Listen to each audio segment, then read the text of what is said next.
Hello friends, this question is from the test series number 5. The subject name is communication and topic name is amplitude modulation. It's a 2 marks problem.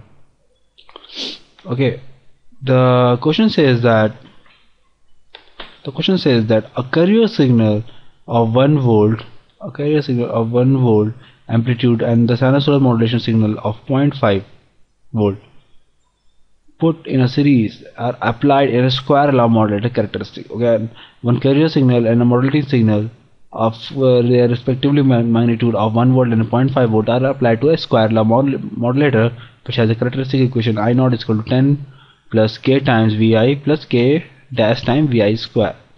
Okay, where the constant k is 2 milliampere per volt and k dash is 0.2 milliampere per volt square. Okay, these constants, the value of constants are also given. In the last line the question says, very important, is considering only the frequency component of AM signal corresponding to the carrier frequency. Consider only the frequency component of AM signals corresponding to the carrier frequencies. Okay, the depth of the modulation in the resulting AM signal. Okay, so in the overall expression, if I will only consider the frequency component, those frequency components which are present in my AM signal, in my standard AM signals. Okay, so if I will take that part of the output, then what should be the depth of my AM signal, which is the modulating index. Okay, just a very standard question. You know that question is given to you that your carrier frequency CT is basically what? AC cos of omega CT, where AC is 1 volt is given to you. It is 1 into cos of omega CT, some frequency omega C. It is not given.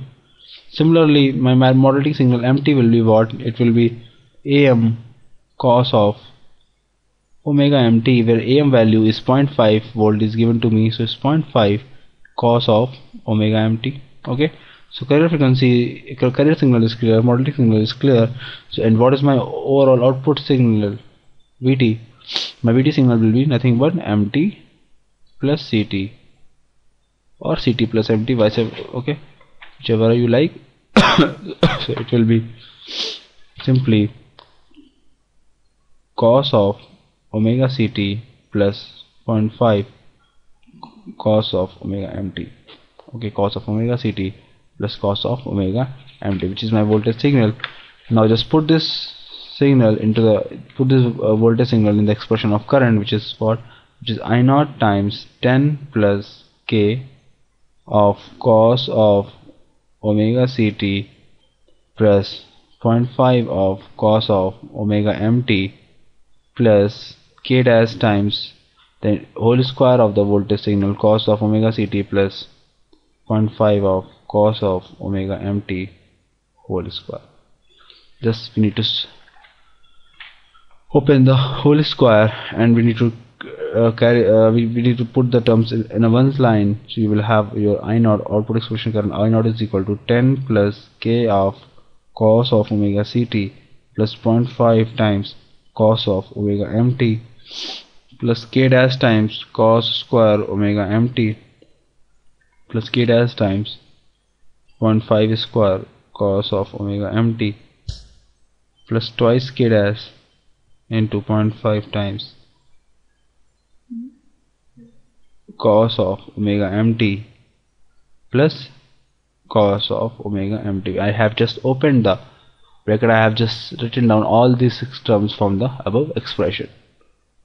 Okay, so which is 10 plus k times cos of omega CT, 0.5 times cos of omega MT, k dash cos square omega MT, k dash into 0.5 square cos of omega MT plus 2k square 0.5 cos of omega MT plus cos of omega MT. Now the last line, remember the last line question says that consider only the frequency component of AM signals corresponding to the carrier frequency.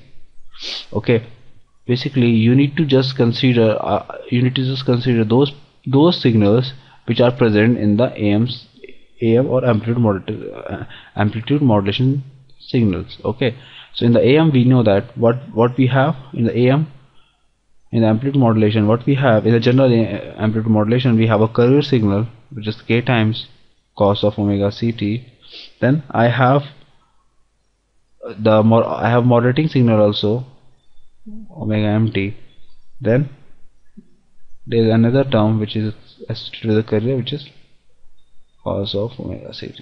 Okay, we know that in the AM we have carrier as well as modulating signals. Okay, so I will have a modulating signal and carrier signal. So these terms which I will expect in my AM. Okay, and now just combine the term, then you will get it as a k as a common, and you will get cos of omega ct plus 1 into k dash by k times cos of omega ct plus cos of omega mt. Okay, you can consider the second and third term, so I can apply cos c plus cos d here. Because why I am applying this thing, because you know I am trying to convert this expression into the standard form of AM signals. Okay, because when I will compare it to the standard form of when I will convert this expression into the standard AM form, then I can easily calculate my modulating index, which is my overall AM. Just multiply with case component 2 and component 3 cos c plus cos d, and you will get it as 1 plus k dash by k cos of omega mt with the whole bracket common is cos of omega ct. Okay, if you can see that this is the standard form of AM signal, which is the standard AM signal is nothing but A times 1 plus mu cos of omega mt into cos of omega ct. Okay, so if you compare the equation 1 and equation 2, then you will get that your mu is what? U is nothing but k dash by k. Okay, and what is my k dash? K dash is given to me here is 0.2 milliampere per volt square. K is 2 milliampere, so it is 0.2 but 2, so which is equal to 0.1. Okay, in percentage modulation base is nothing but 0.1 into 100, which is 10%. So the percentage modulation for this signal is 10%. Okay, so if you pass a carrier signal with 1 volt amplitude, modulating signal with 0.5 amplitude to a square layer modulator with a k and k dash as specified here, then you will get that your depth of modulation will be 10%, which we have calculated here. So the idea is that basically these kind of questions are used to judge your understanding of the modulation technique. Basically you are just performing the entire demodulation technique. Okay, you are just passing the signal with the square layer entire modulation technique. You are passing the signal with the square layer modulator, and then you are only performing a band pass filter or filter action. You are performing your manually. Okay, in general, in the amplitude modulation, what we do after this signal, we pass the signal to a low pass filter. Okay, and you filter to filter out the useful component, the kind of thing which we have did here. Okay, so for the filter action, question has mentioned the condition that only consider those frequency component which are corresponding to the carrier frequency.